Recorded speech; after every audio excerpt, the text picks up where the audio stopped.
DMZ Season 4 has just dropped, and with it brings a load of new content, a ton of changes, and secrets and Easter eggs. And here on this channel, we love diving into secrets and Easter eggs, so we'll be jumping into the 20 new secrets and changes. Now, there's a lot to get through, so sit back, relax, make sure you're subscribed, everything DMZ, and if you learn something new, then leave a like rating to let me know. But without question, the biggest new change to Season 4 is that the player health has been increased to match with Warzone's new player health of 150 HP. Combine that with fully plated armor, you're now looking at players having up to 300 HP, so gunfights are no longer going to be as quick and rapid as they used to be. Meaning, if you're a solo player, the game is now harder, because if you are taking on a whole squad of 3, you are going to have to factor in the fact that it's going to take a lot more bullets to kill them. And the health of the AI has also been adjusted to reflect this increased player health, so AI now take more bullets too. It's going to take quite a while to get used to this, so let me know your thoughts on this change down below. Now, an issue which has been here since the very beginning that is now fixed is that weapon tuning now works as fully intended. So if you go to fine-tune attachments for your insured weapon slot gun,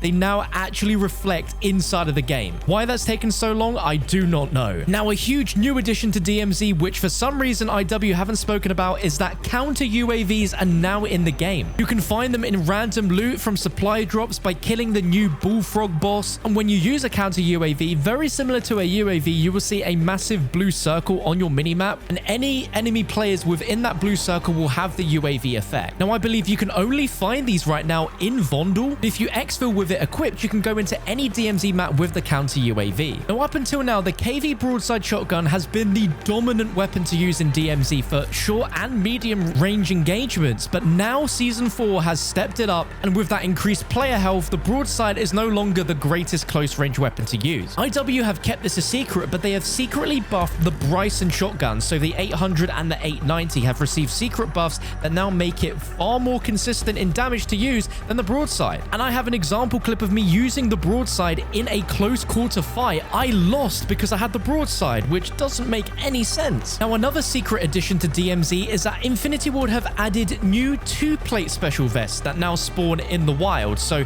we're talking about those new vests that they added with Season 3, the medic vest, the stealth vest, the comms vest. You could only find them in 3-plated versions, but now you can find them in 2-plated versions. And as you can see, we found one here on Ashika Island, a medic vest, and when we drop it, it visually looks different. It isn't quite as built as a normal 3-plated one. So you still get the special abilities of those armor vests, but now you only get 2 plates to carry instead of 3. And I know I'd rather have one of those than a standard 2-plate vest. Now, another secret new change that I actually really like is that when you get into gunfights with other real players, there is now an audible and a visual prompt of text on screen that shows when you are outnumbered, meaning that you are taking on a fight where there are more than one enemy player involved, where they will probably outnumber you and kill you. So it's a great warning by the game to sort of tell you, hey, you're getting into a fight with more than one player, maybe you shouldn't do this. And it gives you an extra second of thought if you maybe want to back off from trying to take that fight. Now, on the channel, we are all about secrets and Easter eggs, and Vondel has quite a few. Scattered in different parts of the map, you can find different gold camo 5 attachment weapons, which are all very usable in DMZ against AI and real players. Some of them are hidden in plain sight, and some are actually very complicated. I'll show you the most complicated one first. Now, in the middle of Vondel, there is a random townhouse that has a door which is just stuck. You cannot open it. So let me show you exactly how to do it. It involves a secret underwater puzzle, which requires you to come here in the townhouses section of the map,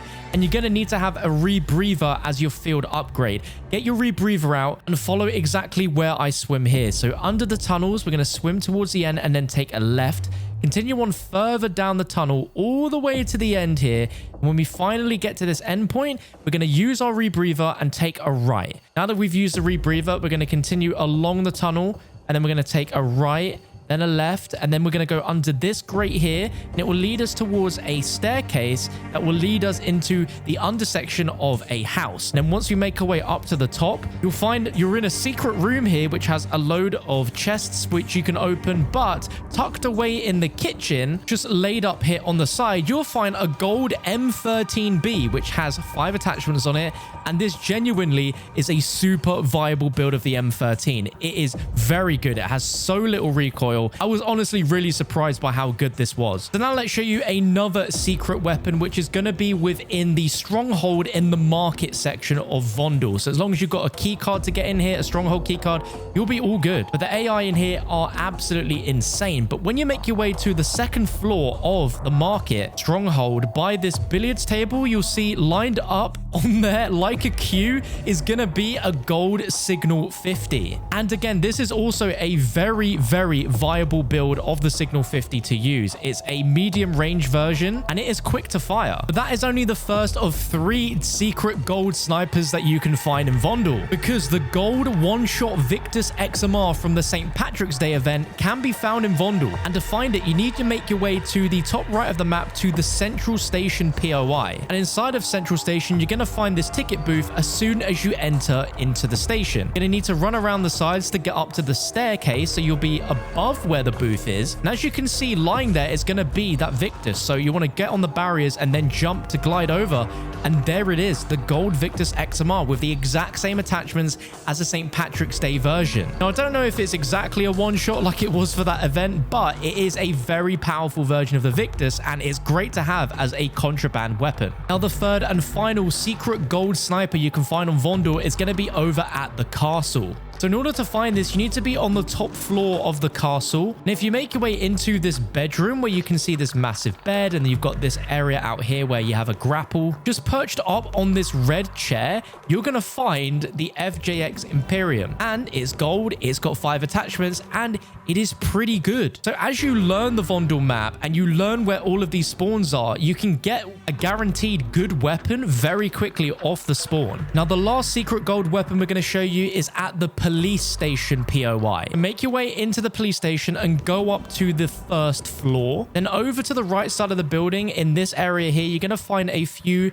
open prison cells. And inside of one of the prison cells, just leaning up against the bed, you will find a KV broadside with 5 attachments and in gold. And to make things even better, I found a UAV kill streak on the bed as well. So a really good build of the broadside with 25 rounds, which you're going to need with that health increase. I just love that these are just littered all over the map if you know where to look. There has been some subtle changes to the pleeing system, where now you will see a timer on screen for when you can plea whilst you're dead. I've only seen this pop up for myself a few times, so it's not consistent, but some cases there will be a timer where you have to wait until that timer ends before you can plead. A change which I think should have happened a long time ago is that now contract money rewards are now split with your squad, rather than the final player that completes the final part of the contract getting most of the money, which is a big W. A new feature has also been added to every vehicle within DMZ, where you can now siphon gas from vehicles. So what this means is you can actually drain a vehicle of its fuel so that enemy operators can't use that vehicle, or at least not drive it for anywhere near as long as a vehicle that's fully fueled. In the past, if you got a fuel can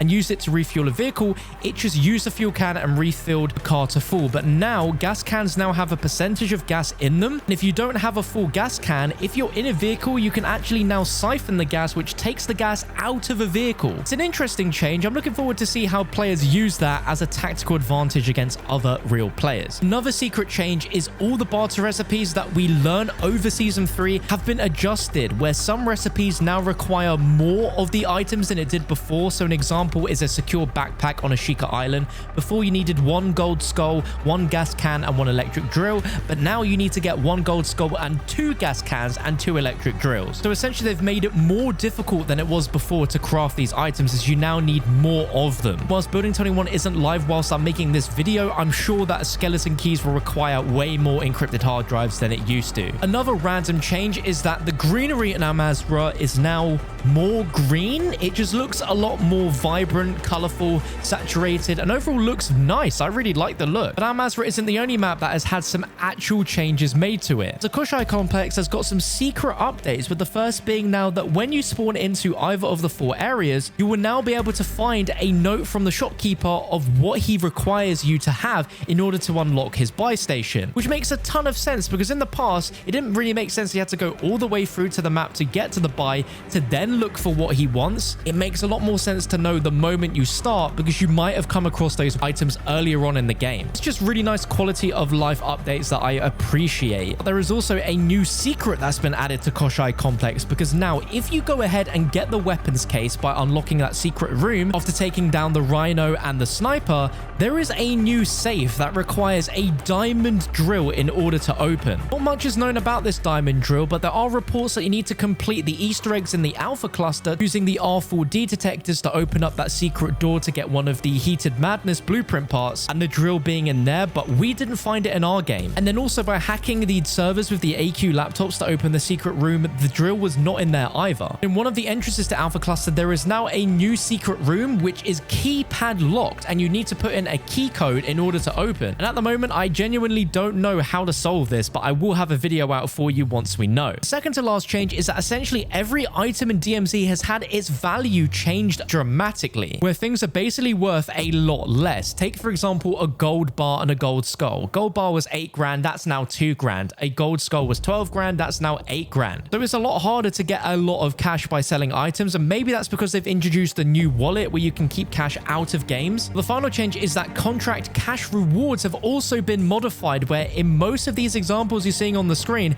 they've actually been reduced. The only one that has had an increase is the secure nuclear material, where you now get 500 more cash than you did before. Let me know if you've noticed any other secrets and changes in DMZ Season 4. If you learned something new, like the video, and on your screen right now is a little box to take you to another video. Why don't you click it? I hope you enjoy it.